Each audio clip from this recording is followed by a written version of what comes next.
What's up, guys? Welcome into Good Morning Lambeau. My name is Clayton. You can check us out on packernet.com. You can find me on Twitter at Packers_access. You can email us, PackersTotalAccess@gmail.com. You can text us 865-658-5824. I'm joined alongside Tim live in Green Bay.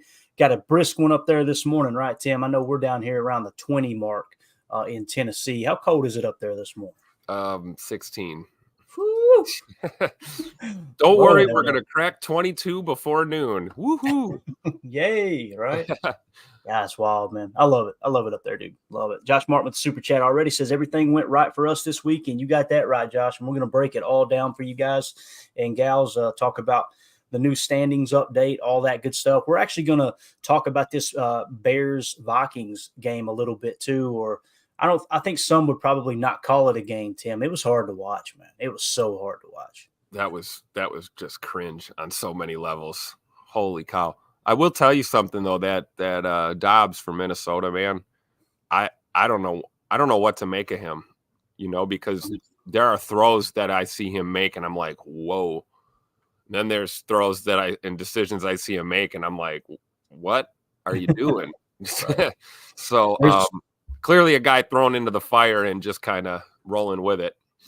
Yeah, there's a reason that he's been a journeyman backup. I mean, you've had now, 3-4 teams that he's had an opportunity to win a starting job. And the old Bill Parcells saying, when a player shows you who they are, believe them. Yep. Right?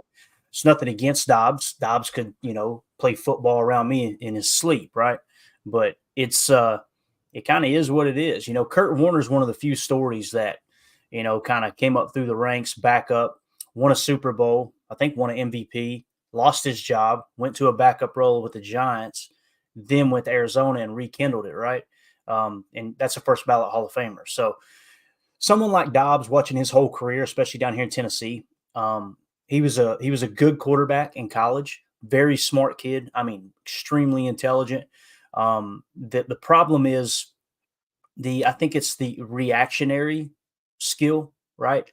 And again, I'm not dogging him. I'm just saying when the game's on the line, you don't see the difference between the good players and the great players in this league, I believe, is when the game is on the line, they rise to the occasion. They live for that moment, right? Dobbs, to me, seems like he's the epitome of a game manager. One of those guys that if you've got a solid running game, you've got a good defense, he can manage the game for you. Last night, what you seen was both teams hit kind of a stalemate, right? And they're kind of, neck and neck, and he's trying to win the game himself. And he's just not that type of quarterback, in my opinion. But I agree. I think it looked like we had a quarterback that wasn't thinking at all on one side of the ball, and we had a quarterback on the other side of the ball that was thinking too much. That's what it looked like, So, oh boy, are we going to roast the Bears media yet for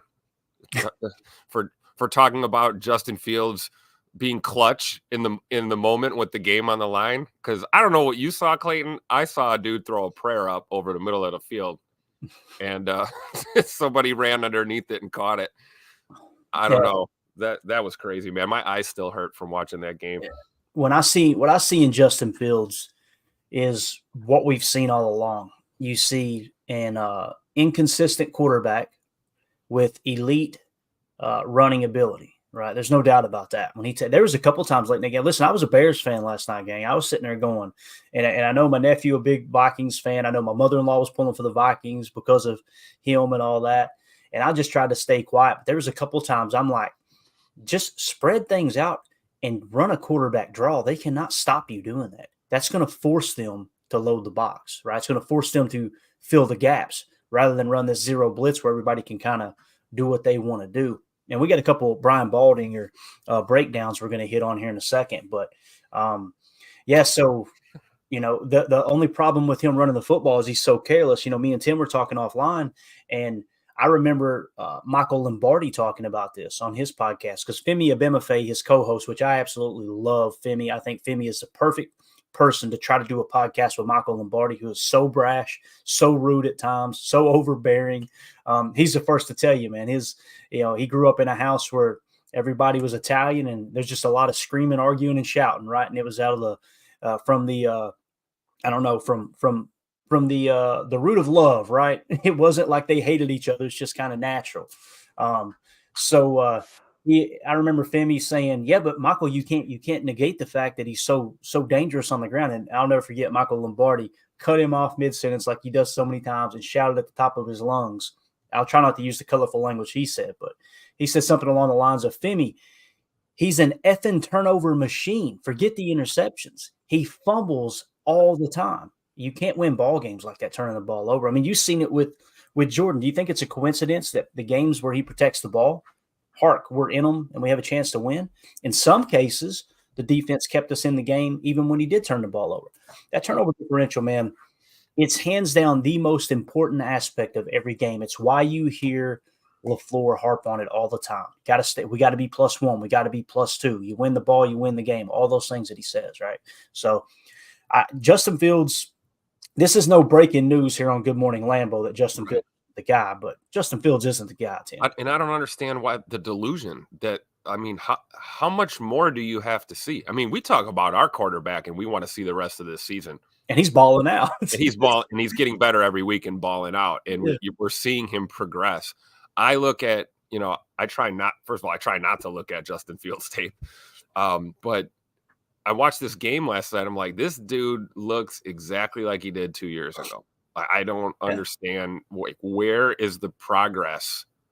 And it just, I don't know. It shows what a dumpster fire that organization is right now, I guess, because I don't know. But I'm looking at Deadfish's comment here on the screen, and this is great.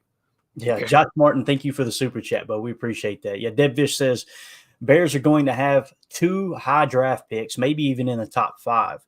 When you have picks that high, you got to take a top quarterback, don't you? Absolutely. Last year, Tim, there was rumblings of, I remember Michael Lombardi was like, how in the world do you pass up on Bryce Young when you got that pick to keep Justin Fields? You got to compare those 2 players, right? And it was pretty unanimous across the league that Bryce Young was the number 1 pick. And I think he still is going to be good. You kind of see that dumpster fire of a coaching staff that they put around him down there in Carolina. Now, will he have shell shock from that? Only time will tell, right? We shall see. But when you kind of look at the way they attack that, this next draft, this draft coming up here in 2024, loaded with quarterback talent. They're going to go get a quarterback if they have 2 picks in the top 5. What do you think, Tim? Do you think? Of course they are. This is. I mean, every other year, right? We got to take a quarterback. We got to see. We got to find the guy. Watch. They're going to end up with my draft bust pick. They're going to take. They're going to take Caleb Williams, and we're going to have another. We're going to have another. The carousel continues in Chicago. I don't care who they take. I just hope they bust. And we were going to laugh so hard at the Bears because I try not to go down this route, although I did put a tweet out there trying to prod a little bit this morning. But just because I remember the offseason, how, the Vikings fans were fairly quiet, but the Bears fans were very loud, as they always are. And they deserve everything they got coming to them this year, for sure. I've always talked about how I respect the Lions fans, right? Because, there is a select amount of that fan base that's been loyal for so long. And now, all right, now it's kind of coming to fruition for them. They're having some success. And then some of them really turned me sour on that fan base. So I've been going at them now. But, it's like Jarrell says in here, man, is it Sunday night yet, dude? We got a long way to go, but we got a lot we can cover along the way. And I think it's important to kind of keep our finger on the pulse there in the North. Obviously, we just seen what Detroit is, right? They beat us by a couple scores. We basically beat them by a couple scores, although they put it within 1 score there within mop-up time. But the Vikings and the Bears, man, with Kirk Cousins probably not coming back next year, Tim, and on top of that, you got Justin Jefferson up for a contract, right? He hasn't signed an extension yet, I don't believe, unless I missed it. Mm-hmm. So you're going to have to break the bank for him. Kirk Cousins going to throw him the ball. Yeah. Well, that's the thing too. Like with him being hurt right now they're kind of faced with this decision of, do we continue this playoff run knowing that Josh Dobbs isn't the guy who's going to, lead us to the promised land? Do you bring him back now after the bye, him being Justin Jefferson, and risk hurting that hammy even more? Although I guess now is the time to try it. You'll have the whole offseason to get better. I'm not ruling the Vikings out. Their defense, I feel like, is better than most people give them credit for. I think that considering all the pieces they lost, Brian Flores has done a really good job with that defense, just trying to patch together the scheme he wants to run for the future. But as far as that offense, man, that was just hot garbage last night. It was absolutely horrible. Let's do Makes this. us feel better about that late season matchup, right? Uh, Seeing the Vikings struggle with the Bears like this it's like, ooh, awesome. We get to play these two teams to close out the year. Yeah, I was Perfect. telling Tim offline too, guys. I was saying, it's one of those situations where it could have went both ways, right? Like I could see a scenario last night where the Bears win the game and it helps us in the playoffs, right? But the Vikings look good. Like, okay, well they got a lot of fight in them. That's going to be a tough matchup later in the year, and vice versa with the Bears. Like the Bears could come out here and impress, and that would be a tough matchup there in the last week of the season that most likely will decide whether or not we got a playoff berth or not. But watching that game last night, I didn't come away feeling like that. I came away going, I think we're in a pretty good spot, folks. Pretty good. Pretty good.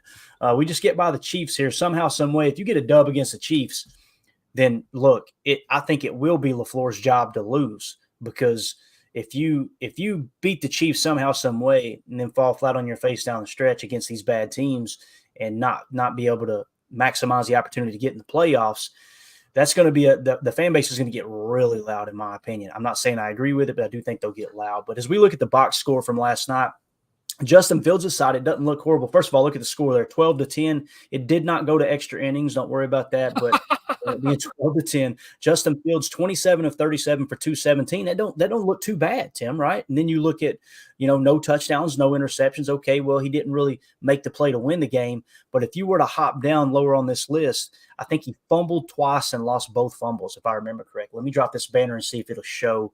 Okay, it's off screen. Never mind. Yeah, so he fumbled twice to the best of my knowledge. So 12 carries for 59 yards for Justin Fields. That's what kind of kept him in it and got the win, in my opinion, at the end. He got a couple scrambles there. Of course, without those fumbles, too, you probably win that game by a couple scores. DJ Moore had a night, 11 catches for 114 yards. Cole Kmet, 7 catches for 43 yards off 7 targets. Cole Kmet's a pretty decent tight end. I would lower the ego long enough to say that, right? Now, when you look at Minnesota's side, guys, you want to know the tell of the tape. Here you go. We talked about the 2 fumbles on the Bears side. Joshua Dobbs, 22 of 32, 185, 1 touchdown, 4 interceptions, a rating of 54.3. Madison was running the ball pretty effectively at 5.2 yards a carry on 10 carries for 52 yards. Hawkinson, 6 targets, 5 catches for 50 yards. He spread the ball around. They just looked like they were so out of sync at times. And there was a couple times that he was making just bonehead decisions, Tim. I mean, you mentioned it offline there. It's just like, what are you doing? You're supposed to be an intelligent quarterback. And there's times that he was it wasn't playing like the Dobbs that you'd seen the first week that he came to Minnesota. And it's, again, Tim, it's a testament to what we always say, man. You put that stuff on tape and defenses catch on. Oh yeah, absolutely. And I think, with Dobbs, I mean, we talk about how smart the guy is. His intelligence level is off the chart. I'm sure his IQ is off the charts, and his football IQ off the charts. And I think you get, sometimes you see a little too much thinking. It's funny because Justin Fields was the one saying early in the year that he's thinking too much. Remember, we laughed about that. And it's like, well, I think that might be true with Josh Dobbs, that he's just overthinking, and then by the time he gets it out or he makes a decision, it's like paralysis by analysis, right? And it's like, he's hitting the wrong read or he's throwing a dangerous ball. I will say, I think at least 2 of those 4 picks weren't 100% on him. We had a couple balls that were hitting guys on the hand, but and then on the other side of the ball, you talk about DJ Moore having a day. Man, DJ Moore had to work his butt off for every catch he had, because you're catching passes that are at your ankles or over your head or behind you. It's like, going to the wide open over the middle, having to dive for the ball because it's just so poorly thrown. I mean, so yeah, DJ Moore should get, all the credit in the world for, making plays for that running back masquerading as a quarterback that they have in Chicago. But yeah, man, I'm going to take another Tylenol, get rid of this headache from watching this game. It was so bad, Tim, so bad. Carly Ray here in the chat, been a member of the PTA Posse for 3 months now. Absolutely awesome. She says, good morning, Posse. Love the new background, Clayton. Appreciate it, Carly. We're trying to keep it kind of freshened up in here. We'll switch it up from time to time. Obviously, no snow flying up there today, but there's plenty on the ground. So we thought we want you guys to feel like you're in Green Bay. So many times, man, I'm sitting back going, why do people not do more more shows in Green Bay and kind of give you that immersion, that type of thing. It's one of the things you appreciate and enjoy about Cheesehead TV is when you got Lambeau in the background, you kind of feel like you're there, right? I don't know, man. There may be a day that I end up in Green Bay, and if so, we're going to make the production through the freaking roof. I know that. Yeah. Deadfish here in the chat says, not that I care, but that is a shame for the Bears since they used the high pick for Fields. I'm almost tearing up. Yeah, it's funny. When we talk about our quarterback, Jordan Love, we get emotional and we say, it's my quarterback. And then Bears fans, when they talk about their quarterback, they say, it's my quarterback. Different tiers, of course, but it's funny seeing people kind of come around now because there was many people that were still carrying the water for Justin Fields and felt like, no, he's the guy. They just need to put Tim, that's all we've heard, man, is they just got to put people around him. He needs a better offensive line. They go out and sign a couple people on offensive line. Well, he needs better targets. They go out and trade for, DJ Moore. Jake in the chat says right here, Roshan Johnson becoming the running back one. They went out and drafted one of the top running backs in the league, right? Well, it still isn't working. He's still fumbling the football. He's still not making those plays that is going to separate him as that top 5 quarterback or wherever it was he was drafted, top 10, wherever he ended up being drafted at. You swung and missed, and the only thing worse than swinging and missing is refusing to acknowledge that you swung and missed. But we do have a couple clips here I want to show you guys. This is from Brian Baldinger on Twitter.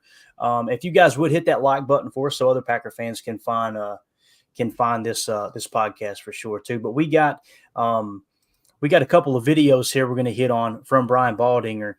This one is the 4th and 1 play or 4th and 10 play, and this kind of goes into the Saki, if you will, and kind of show you how the Minnesota Vikings attack offenses. I always say that the best way to understand and determine what a team does is to watch the openers and then watch what they do with the game on the line. Because at the end of the day, these coaching staffs, they're getting back into a corner with the game on the line. And you got, okay, what was the game plan coming in? What worked? What didn't? Most of the time they revert back to what they think is their bread and butter, the way that they're going to win ball games, right? So you get into a 4th and 10 situation. What do the Vikings do?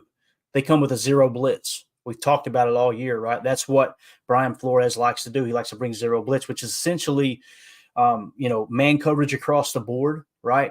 And you just want to hit the quarterback before he can get the ball out. It's kind of that old Buddy Ryan 46 defense style where it's, look, you may beat us through the air, but we're putting your quarterback on his rear end every single game. So what they did was they came out with a 0 blitz on 4th and 10. I think we would all agree that on 4th and 10, the way I would want it approached is running country quarters spot drop. I want as many people back there as possible, and let's let our 3 rushers or our 4 rushers eat and try to get to the quarterback, right? If you put yourself into that position and you say, Clayton or Tim, let me ask you a question. Game on the line, 4th and 10. You've got to be able to convert here. What defense do you want to face? 0 blitz or country quarters? I'm picking 0 blitz because you should be able to get the ball out quick regardless of whether the blitz is coming or not. And the fact that you've got man coverage across the board 0, and in fact, what I refer to as goose, then, bro, there's going to be so many options. They run it perfectly. They kept in the tight end to chip and then leaked them out. So you stretch the field. They come out in a nub right look. So it's basically trips left, nub right, gun. It looks to me to be 11 personnel. And I want you to look and listen to Brian Baldinger, former NFL offensive lineman, break this down. This call by Luke Getsy. It's 4th and 10. Vikings show a blitz 0 look. They got 7 rushers up there. They're playing this 4-man umbrella back here, right? The Bears anticipate it. So watch what they do. They send these 3 receivers and they fly them down the field like it's a Hail Mary. They're just going to take all that coverage with them. And then they're going to leak Komet out late, right into that void, and let him run for as many yards as he can. And on 4th and 10, they gain 24. This play is going to get stolen. Like, this is a great, great design. Like, here's Vikings. They've got them all up there, and they're all coming. And all Justin's got to do right here is just delay. Just keep retreating, and then leak Komet out late into that void. I'm telling you right now, somebody's stealing that play. And it's going to be in this week because everybody is running some version of blitz 0. That's a great way to defeat it. Yeah, and I'll tell you this: the Packers have run blitz zero several times. Not on 4th and 10 though. Yeah, it's crazy. And again, that's the negative aspect of B-flow, right? People have said it. He'll blitz his grandmother, right? And there's certain situations that you don't you gotta know the down and distance. You got to know the time in which you're running it. I mean, that essentially worked like a screen pass because everyone's flooding to you. You stretch the field vertically. To me, it looked like it was a 3 vert with a choice in the middle with that slot or fly or whatever they refer to that middle receiver, excuse me. And then Chip sell the fact we've seen it with Tucker Kraft. Remember, he sold that linebacker on he's blocking Hutch, sling him back, get out into the flat, and it's game over. You're seeing more teams do that against blitz heavy teams for sure. But what do you think about that play call, man? As far as going 0 blitz on 4th and 10, Tim, that's just wild to me, man. Yeah, I mean, they made Justin Fields look like a superstar there. That was definitely the best throw of the day for Justin Fields. the little leak pass there, I actually hit him pretty good. But no, I don't. I get the aggressive approach for sure. Like, you know, I'm a defensive minded guy when it comes to ball, and I like aggressive more than I like passive approach. But you got to be situational. You got to know what's going on, where you are on the field. You got to know a field goal beats you in this game. You got to know that if you're going to send pressure, it's fine, but you got to be prepared for things like that. And you're right. That was a perfect adjustment. They picked it up, and great play call there because, I mean, you talk about butt naked through the trailer park. He was nasty wide open on that play. And that's definitely scheming a guy open. And that's taking, you know, what the other team is doing and using it against them. You know, that's what you have to do at this level. So that was, you know, the shining moment for the Bears in this game, situationally, was exploiting Minnesota's basically lack of awareness, man. I mean, you can't send that many dogs on a play like that and leave that much space open. You're right. I mean, those receivers just took whatever coverage they had to help was gone down the field, you know, underneath. Had to, yeah, you know?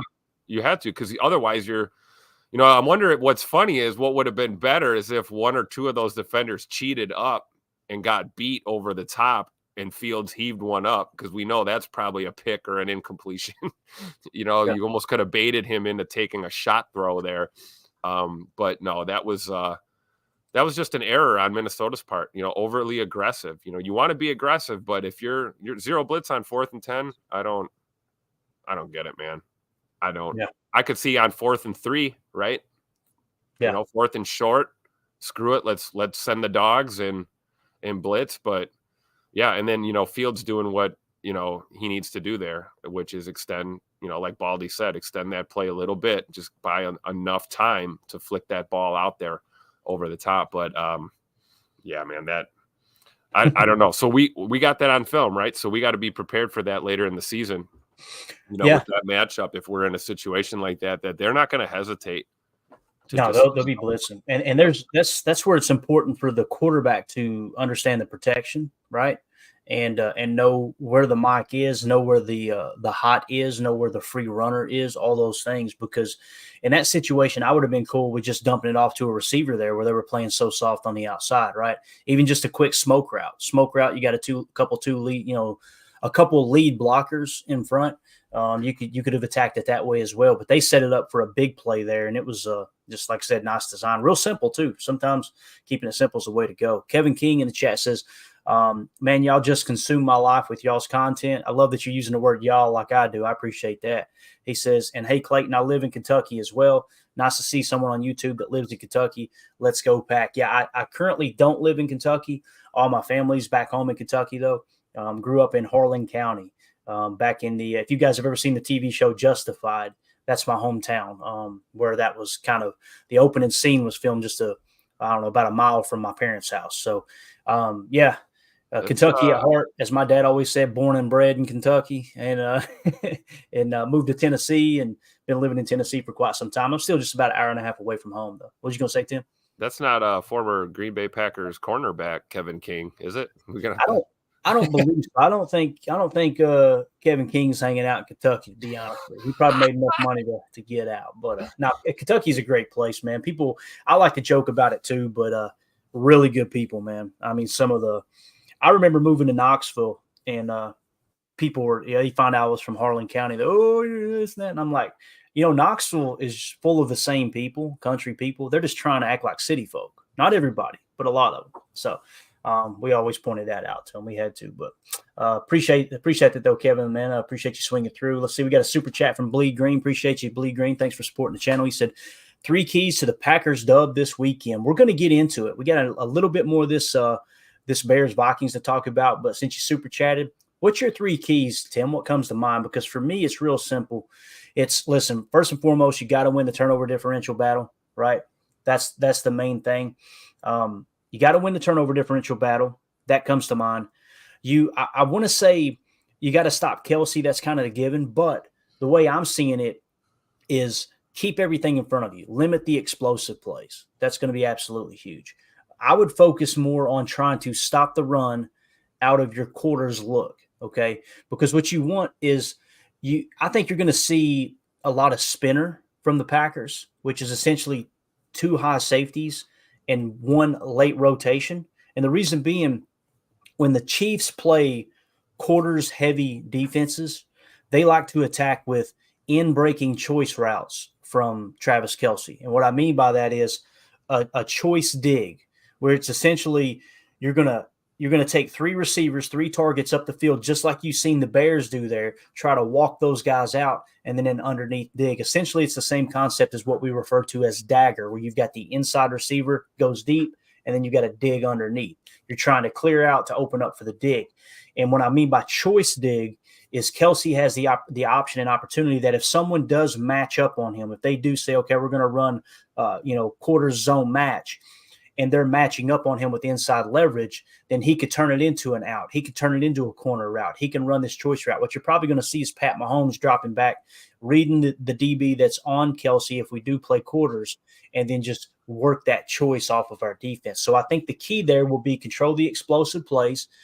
Don't be afraid to go cover one man and bracket him, because I would much rather Rashid or MVS beat us, right, and just go, okay, it wasn't our day, than to just let Kelce eat all day long, right? So you got 2 different approaches there. So 3 keys for me: turnover differential, limit the explosive plays, and on offense, somehow, some way, try to get a running game going. Because if you're just forced to pass the entire day, Chris Jones is going to eat in the middle. That's probably the other key, if I had to specifically say one, is you got to get a double team on Chris Jones all day long on the defensive line. He's one of the best in the game. Absolutely awesome. You've seen how bad that team was without him early in the year. It's one of the reasons why Detroit beat them week 1 is because Chris Jones was still holding out.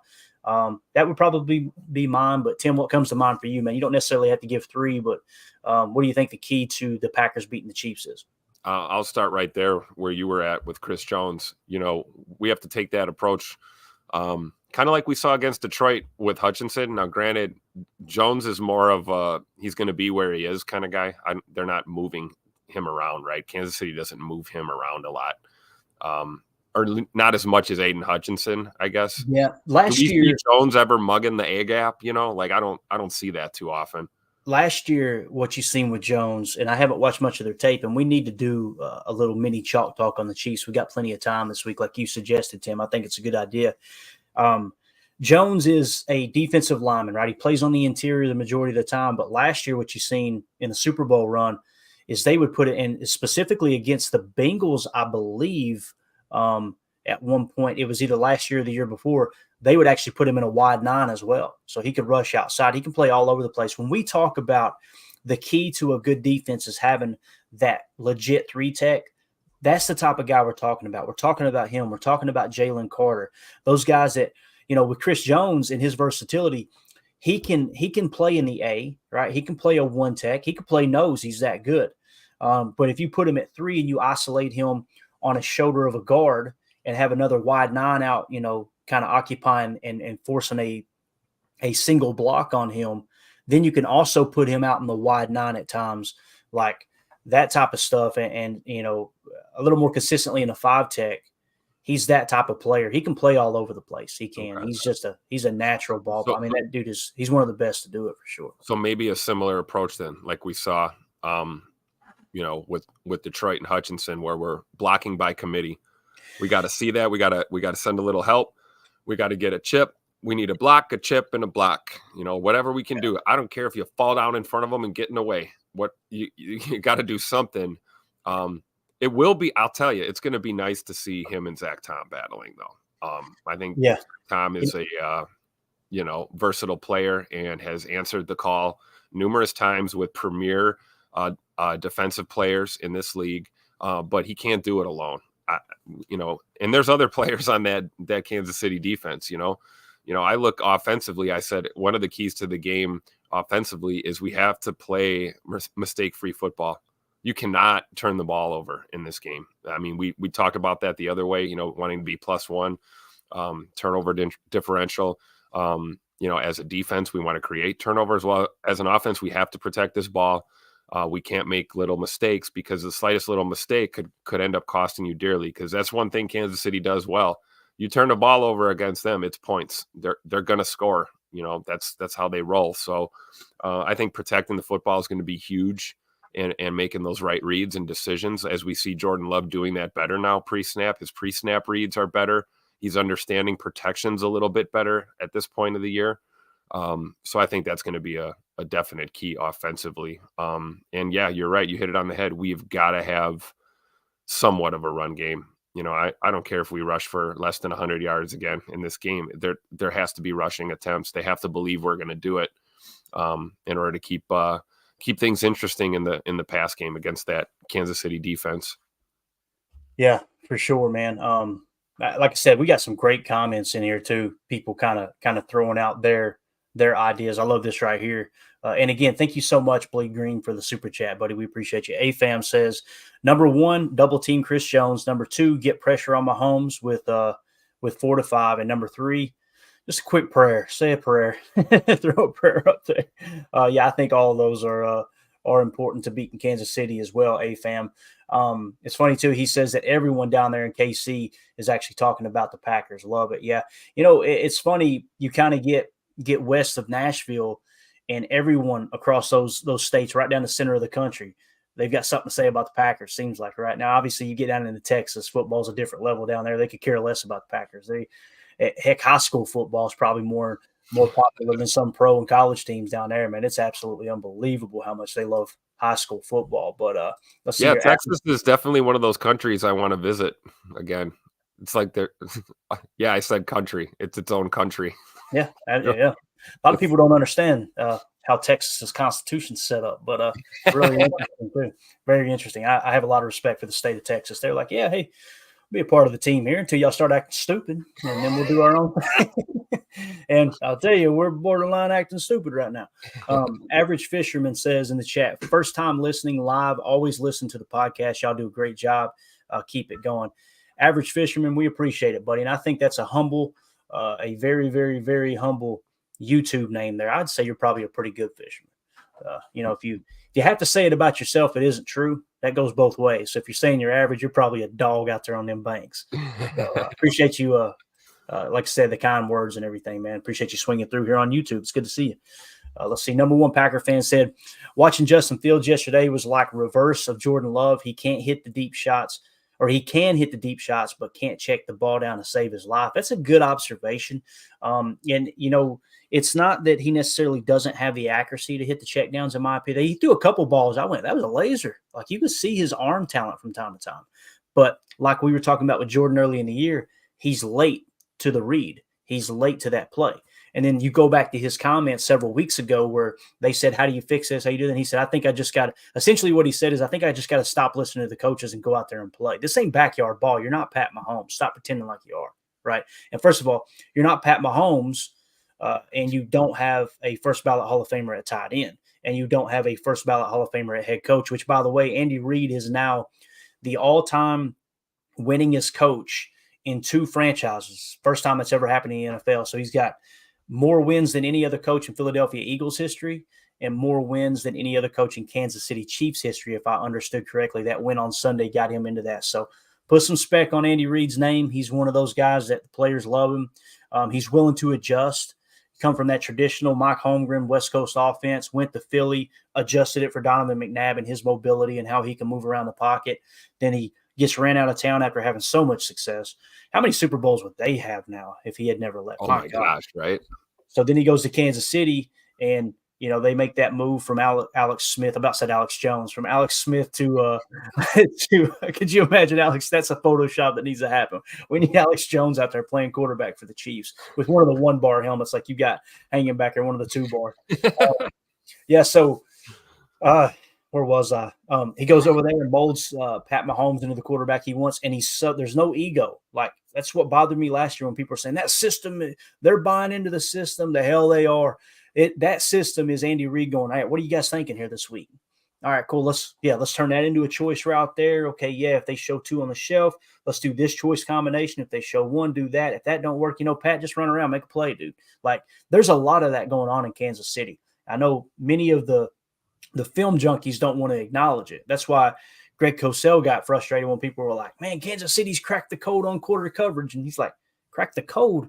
All it is run 2 receivers deep and a dig across the inside. They can't cover it. Like, that's the weak spot. Again, middle field open, middle field closed. And when we asked Coach Haddad from I can't remember the name of their organization. I need to put a plug up for them because they do a phenomenal job just educating fans and other young coaches on the game of football. He and his whole family are, they actually won the USA Today High School Staff of the Year in Massachusetts. They're real close to Foxborough. But that's what he talked about is the weak spot in quarter coverage is the middle of the field, period, case closed. So it's just there's a lot of factors that are going to come into play Sunday, but I'm excited to see how it all plays out, especially Sunday night, snow flying at Lambeau, hopefully. But Jeff in the chat says Jones needs to be doubled or we move Love around. The Packers are at a huge disadvantage on the interior of the line Sunday night. When you ask a question, what are the 3 keys for the Packers winning? The proper way of answering it, Jeff, is to reverse engineer it, right? And go, okay, let's put ourselves in the Chiefs situation here, right? How would we beat the Packers? I'm going to tell you right now, Tim, my answer would be attack that left or attack that right guard. Try to get Chris Jones on the outside shoulder of the right guard. So get him in what we refer to as a 3-tech or maybe even a 4-eye. When you do a 4-eye on the inside shoulder of that right tackle and you put a wide 9 on the outside of that tackle, you take that tackle's ability to chip, double team, bang on that 4-eye completely away because he's immediately got to slide out and cover that wide 9, right? He's got to block that wide 9. You're so far over being in a 4-eye that the center can't affect the blocking of the guard, can't help with the guard blocking that 4-eye either. So the center is kind of limited to not blocking anyone or helping on that opposite tech. So I think if I was the Chiefs, I would approach it and attack it from a standpoint of get Chris Jones in a 4-eye on the right side on Zach Tom's inside shoulder with the wide 9 that occupies Tom on the outside. And it could be one of your worst pass rushers. One thing about Jordan Love, he likes to sit in the pocket. I know he's got some scrambling ability, but he loves to step up in that pocket. You've seen it against Detroit. If you do that and put him on a 4-eye, some people are going, shut up, Clayton, you're pissing me off. I don't want to hear how they can beat us. But you put him on that 4-eye and he just does a straight bull rush on that guard and the center's not helping, the tackle's not helping because of the 9. Jordan's going to have a hard time stepping up in the pocket, So might be a good time to break out the screen, too. We haven't seen those halfback screens do too much this year, Tim, although some people still believe that was a screen pass to A.J. Dillon the other day, although there was 0 lead blockers. It was just a play-action shoot. But anything trigger a thought there before we move on, Tim? Yeah, throw Sean Ryan in the fire. Give him some snaps. That big young man out there. And let him deal with one of the best in the business on the other side of the ball, and let's really give him a test, right? I'd like to see some of that, and you may have to do that just because of the fact that JRJ might just be gassed after dealing with Jones repeatedly throughout this game. So I fully expect to see maybe Sean Ryan peppered in a little bit, and hopefully, he responds. But you're right, that is, and that's not a secret, right? I mean, I'm sure Spagnuolo's already looking at tape going, oh, we can get this right guard. we can get this right guard. So, I mean, what do? You're right. We tell our quarterback, hey, Jordan, you have mobility. We're going to need your feet on Sunday, and I don't know if we start doing some of this snap the ball and he just starts rolling to the left or rolling and scanning kind of thing.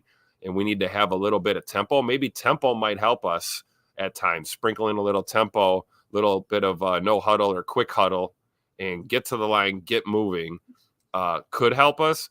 But this has been my concern, the main concern to me. I feel like our defense is going to do a good job against this Kansas City offense. I do look at Kansas City's defense and I have a little bit of concern, and it stems from this right here, the offensive line play up front in the trenches, our kind of up and down lack of a running game is going to affect us when it comes to the Chiefs defense. And it's not just Chris Jones. I mean, that dude's a dog. We know that.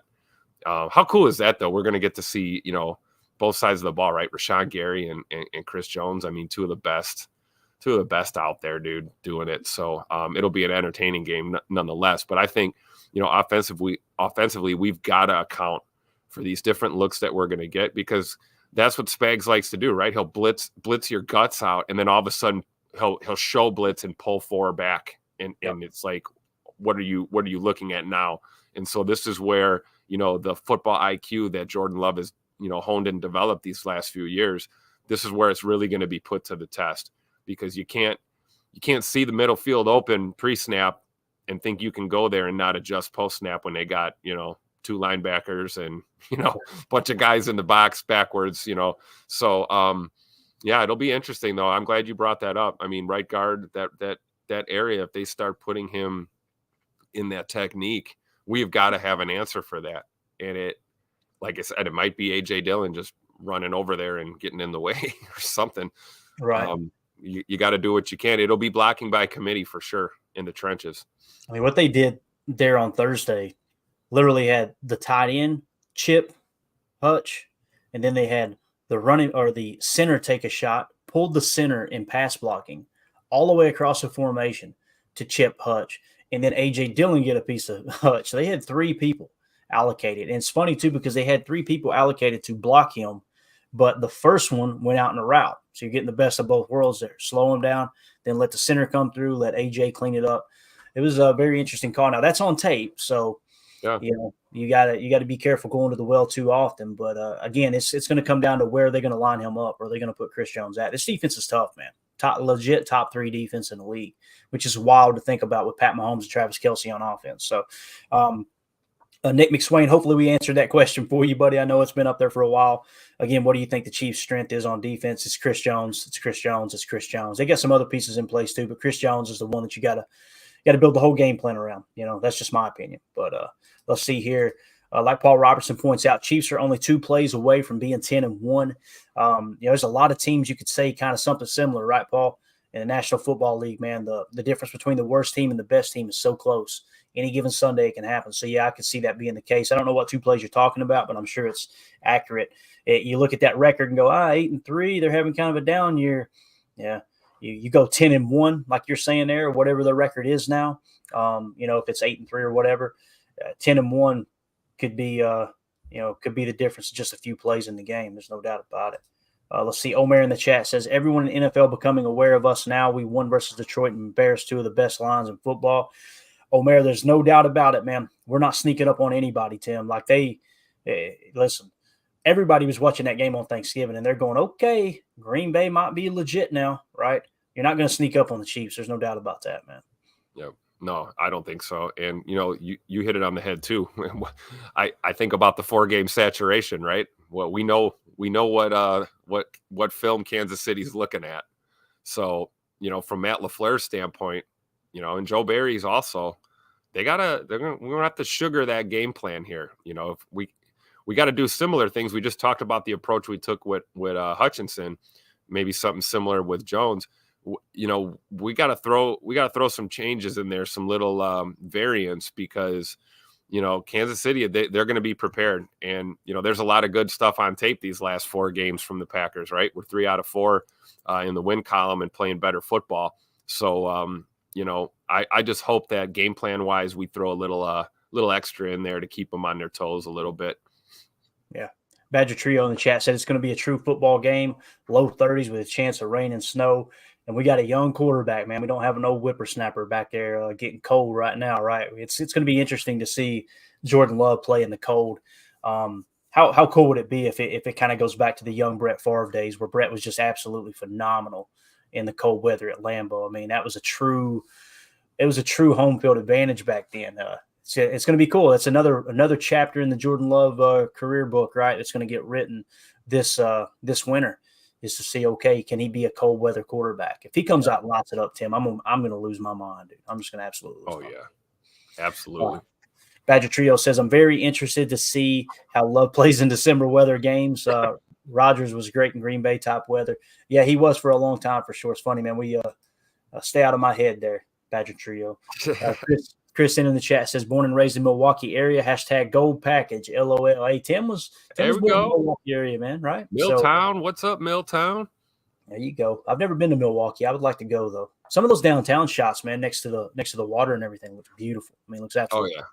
So, just like everywhere, I'm sure there's good areas and bad areas, but I'll tell you this, man. I know you hate Minneapolis, Tim, but some of those aerial shots last night, I was like, man, that looks like a beautiful city.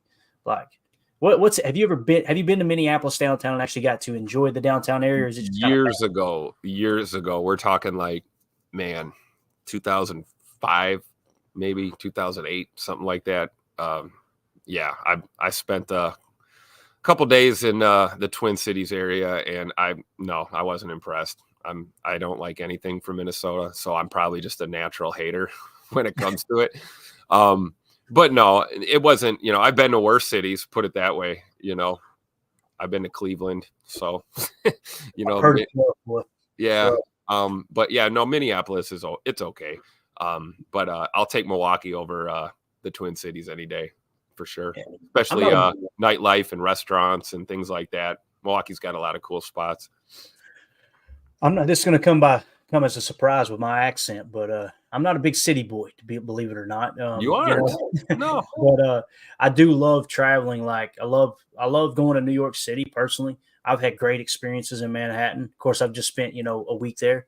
Right, it's definitely something I wouldn't want to live there. I've had great experiences in Chicago. Been to Milwaukee for just a touch. We just flew into town, rented a car, and drove to Green Bay. Those are some of the biggest cities. St. Louis was cool. I tell you, with me and my Scottish Irish DNA, I guess it was. We went to St. Louis on business one time, and we stayed in one of the high-rise hotels right down there in downtown St. Louis. And it didn't even dawn on me that the next day was St. Patrick's Day. So I wake up at like 9:30 the next morning, and there's just a loud noise. I'm like, what is that noise? And I walk over to the window, and they're just blasting Dropkick Murphys, shipping up to Boston, right? And it's just this party, the St. Patty's Day party. Everybody drinking and partying in the street and green everywhere.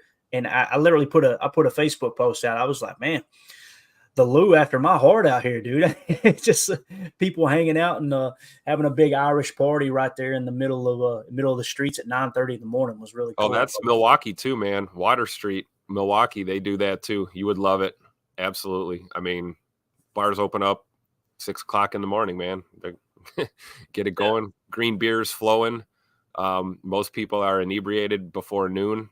It makes the streets interesting to watch when you see the comings and goings of the working men and women downtown in their business attire. And then you got, drunk dudes in green T-shirts, puking on the sidewalk. It's always entertaining. St. Patty's Day in the city, man. You got to love it. Yeah, it's we went to a dive too. It was a biker bar that we seen on Man vs. Food. And it was, fairly close to where we were going to be meeting for a business conference. And I was like, you know what, let's run over there and hit that place up. And man, it was phenomenal. The guy that was on the show, the owner that was on the show right there hanging out in the bar, there was like 4 people in there. Like, man, I want this, and this that you showed on the show. I want to get the full experience here. But yeah, it was St. Louis was pretty cool. And again, I haven't had bad experiences in the city, but I was kind of raised, you keep your head down. I grew up in biker field meets. It was normal for me to be like 8, 9 years old at a field meet, people camping for, a week or two at a time, 500 bikers running loose, just, partying. And I was always taught you don't make eye contact. You keep your head down. You don't speak unless you're spoken to. And if someone gets smart with you, you sucker punch. You just, you know what I mean? Don't let them know, hey, yeah, you want to fight? Let's fight. You clock them. So when I go to the city, I'm not out there going, what are these people doing? What are they thinking? This and that. I keep my head down and, just kind of mind my business.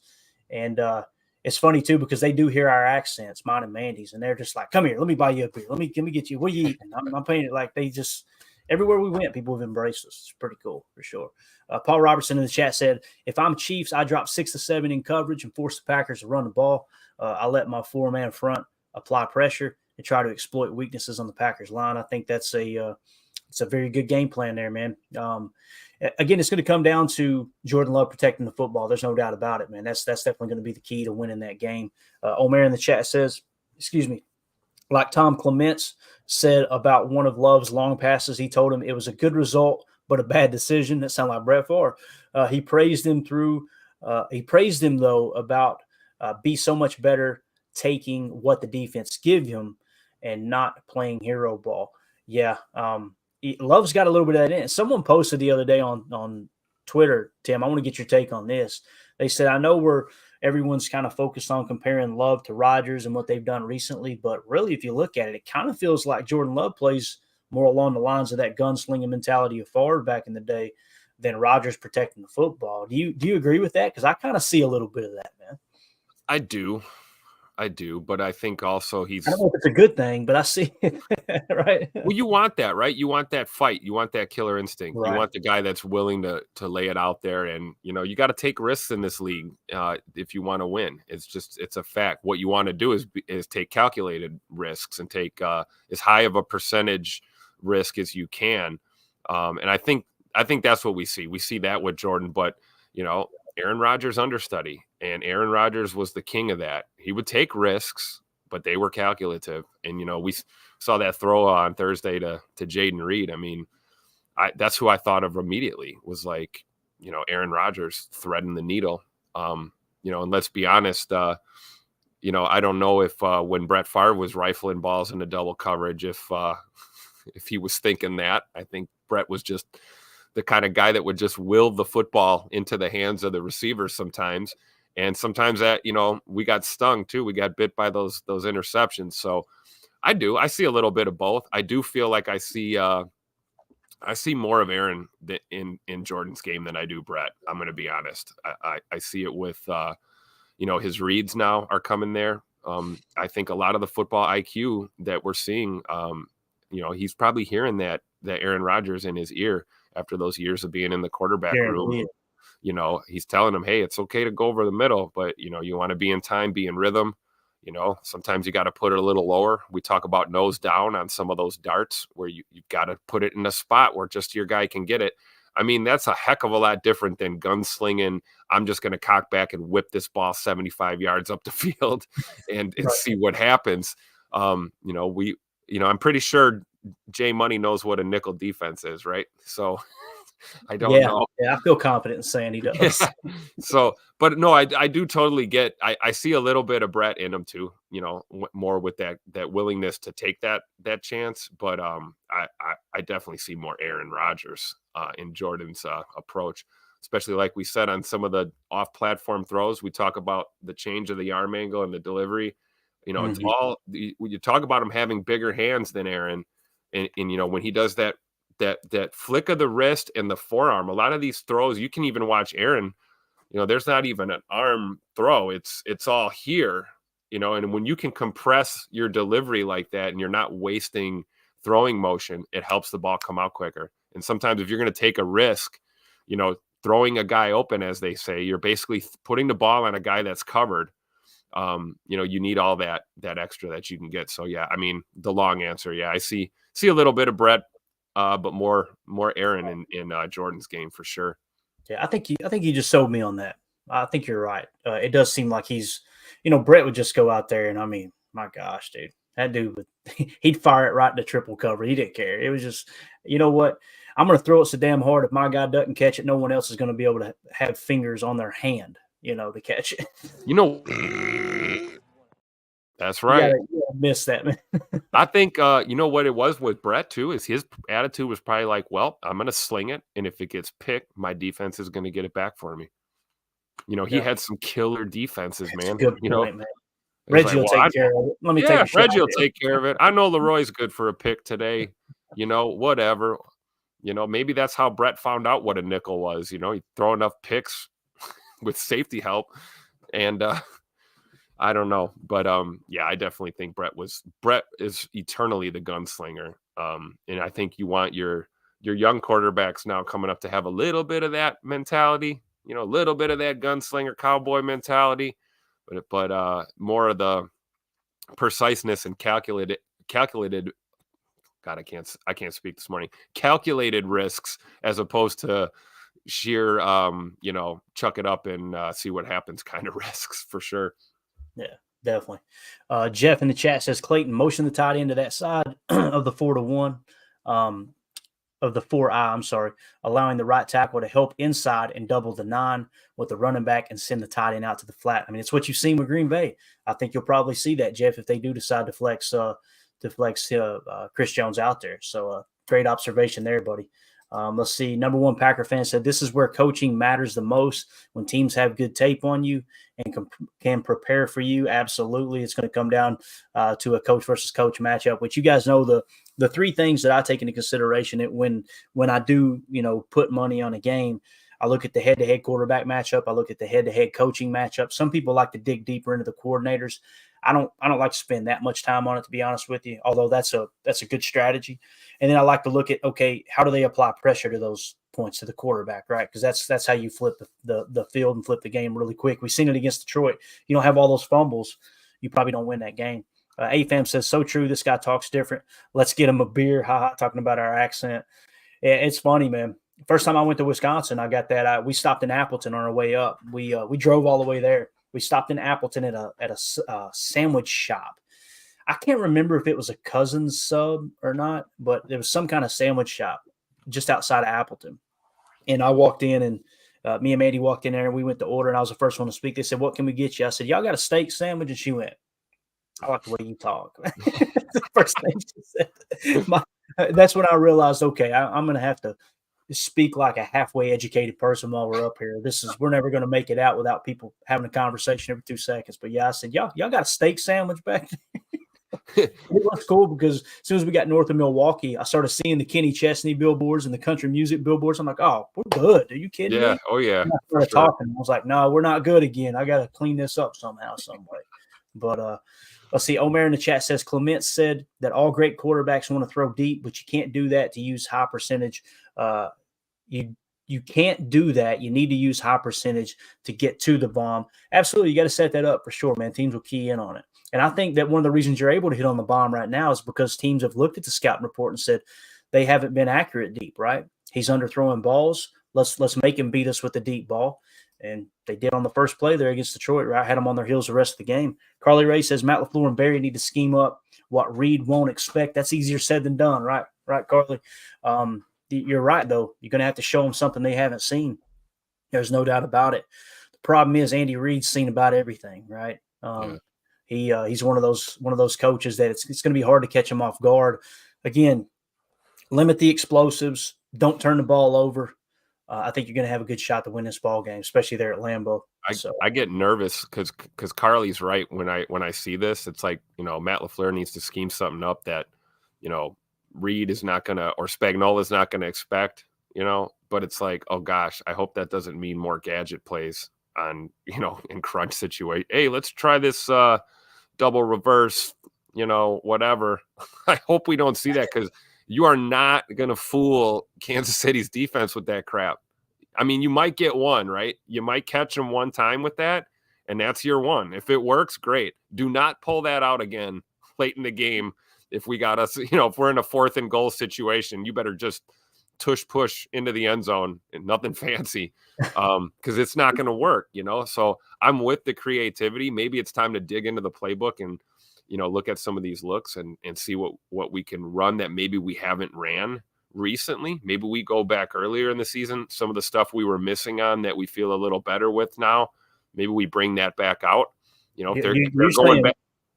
You're saying Wicks is coming out of concussion protocol and throwing the ball, ain't he, Tim? Oh man, I hope not. Don't even say it, Clayton.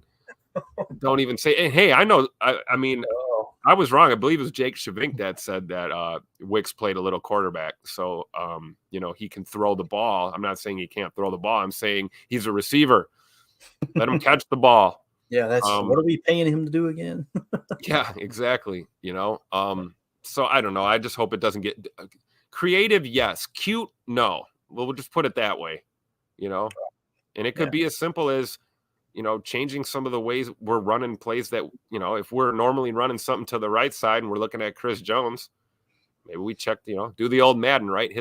Flip the play and run it this way, Square right trigger. Everybody there knows. You go. Yep. Flip it. Doug in the chat says, I'm seeing 27-24 or 27-21 game unless it gets windy and slippery, in which case it's a rock fight.